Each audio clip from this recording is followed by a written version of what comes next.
Babel by R.F.Kuang is the book that has intimidated me ever since I bought it, or maybe even before I bought it. So let me tell you why that is and what I think now when I have finally had a chance to read it. So I first heard about Babel back when I just restarted reading, and I restarted reading with fantasy, and I rediscovered my love for fantasy.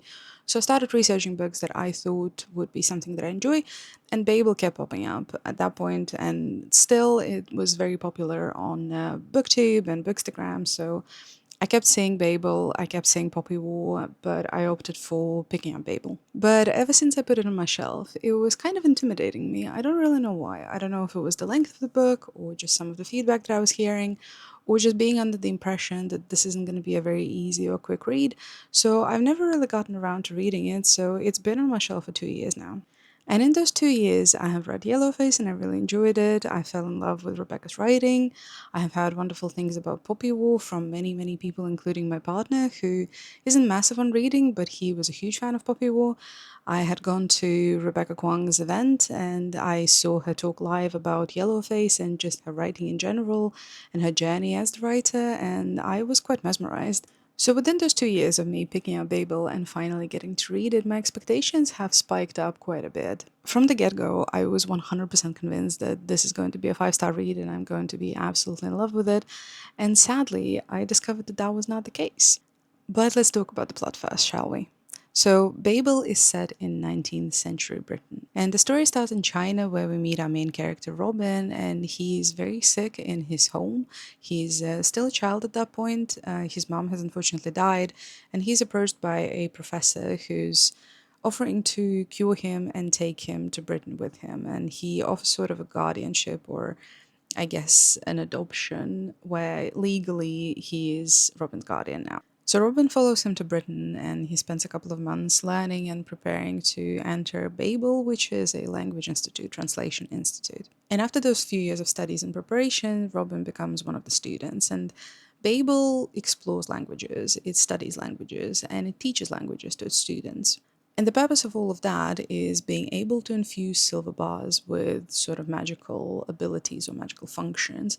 And that is done by pairing two words from two different languages. And those words have to be a direct translation of each other. But the only way you can achieve that is by having language experts. And the way that it's described in the book is you become a language expert when you start thinking that language, dreaming in that language. So you have to be a native. So Robin becomes a very valuable addition, considering that Chinese is his native language and he is proficient in English. He also meets a lot of other students from other countries, other nationalities, and within that setting, Rebecca explores colonialism, racism, discrimination, and injustice, and I think she does that very well. And you can definitely feel how much research has gone into the book, both from the historic point of view and linguistic point of view. I found it truly incredibly fascinating to read about these word pairings and different translations and interpretations of words, and how the same word can mean slightly different things in different languages depending on the origin and sort of historical narrative. And I thought that was absolutely beautifully done, and I found that incredibly interesting to read. And I truly,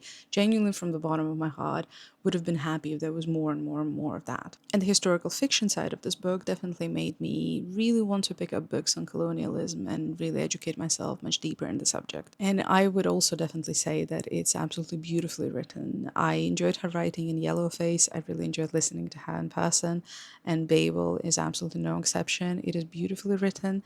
The way that she crafts sentences and paragraphs, in my opinion, is absolutely beautiful. So I was a huge fan of that, and that definitely made the experience very enjoyable. And I would also add that the book is written in a fairly dynamic way. I really enjoyed the pacing, so it kind of has a satisfying way of the events unraveling. But with all of that said, I think I just really wish it was two separate books. I thought the fantasy part was absolutely beautiful. I found it so fascinating and so interesting. I don't think I've ever heard of a book that uses languages and words and linguistics as the magic system. I thought that was just such an interesting idea, and it was so well done. And I would have been more than happy to spend more time exploring the magical system, sort of understanding how it works, how it came about, how they discovered that this is how magic works in this world. I thought that was just so beautifully done, and I found it very, very interesting. And in that same sense, I thought the historical fiction element was done really well. I thought she did a great job exploring the themes that she wanted to explore, and the message is very clear. And you sort of genuinely understand what she's trying to say as an author, and the conflict that she's trying to bring up, and the conversation that she's trying to have with the reader. But I kept feeling that the two didn't have to be a part of the same book. I think if she had broken it down into separate books and have a fantasy, either standalone or series, that has this very interesting magical system, but maybe not that big of a conflict, and then have a historical fiction book that very deeply explores colonialism, racism, I think it just would have been a better solution. But that is absolutely just my opinion. And to add to that, unfortunately, I just didn't really like these characters, both the main ones and the side ones.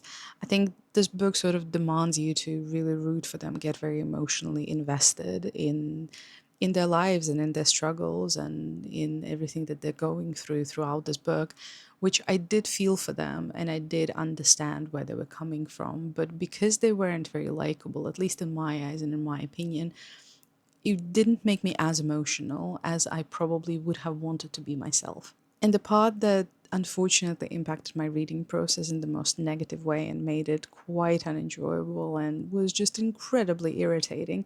And if you have read Babel, you will probably know exactly what I'm talking about because everybody that I have spoken to definitely agrees, and that is footnotes. Now, the way that she's done footnotes in this book is sort of an imitation of Babel being a non-fiction book. There's some footnotes that sort of explain the origin of the word or delve a little bit deeper into history and give us a little bit of a background on a historical figure, but in most cases, they are just elements that could have been included in the main body of the text. And this is why I assume that it's just an imitation of Babel being a non-fiction book, because when you're reading a non-fiction book, you get footnotes sort of going into the backstory or some of the history that has impacted what's happening at the moment. And this is what Babel does, but it just really broke apart my reading process. I wish those bits were just included in the main body of the text, and footnotes were just explanations of some actual historical facts or some origins of the words, and I could make a choice of whether I want to read them or not to better understand the text. When in this case, footnotes were sort of a crucial part of the story. You kind of had to read them, otherwise I feel like you would miss out on quite a bit of information that in some cases was really important, but in other cases really wasn't, and that then felt like a bit of a waste of time.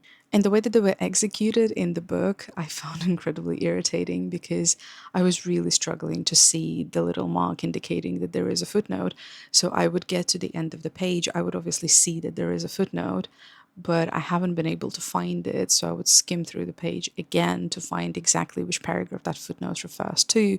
And then I would sort of end up rereading some of the bit of the page, which then slowed down my reading process and kind of broke apart the flow of the story, which then made it incredibly irritating.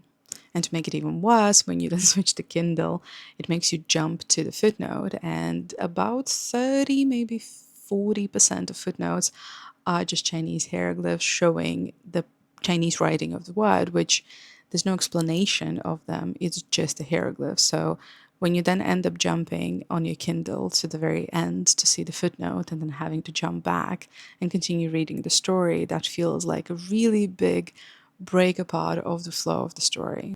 So I truly think the footnotes were my nemesis, and they probably made me knock down at least 1 star. So I'm sitting somewhere between 3 and 4 stars. I think on Goodreads I rated it as 3, but it's been a couple of days, so now when I'm looking back at it, I'm thinking that maybe it's more of a 3.5 to 4.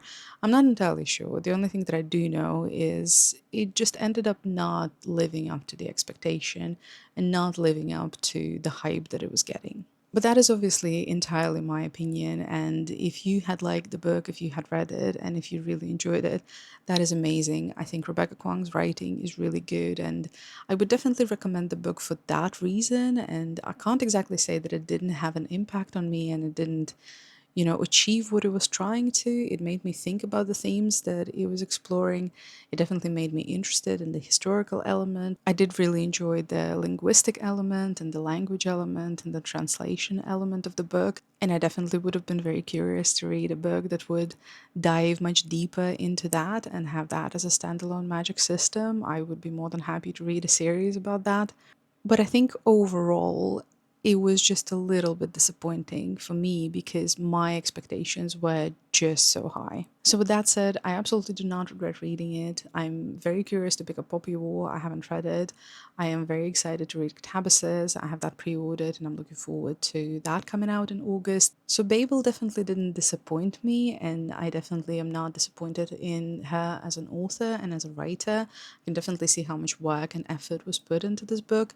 There were just some things that I would definitely tweak, and mainly the footnotes and the way that those were executed just made my reading experience so much worse than it could have, and in my opinion, should have been. So, if you had read Babel and whether you agree with me or not, please leave a comment down below. I would absolutely love to chat, and I'll see you in the next one. Bye bye.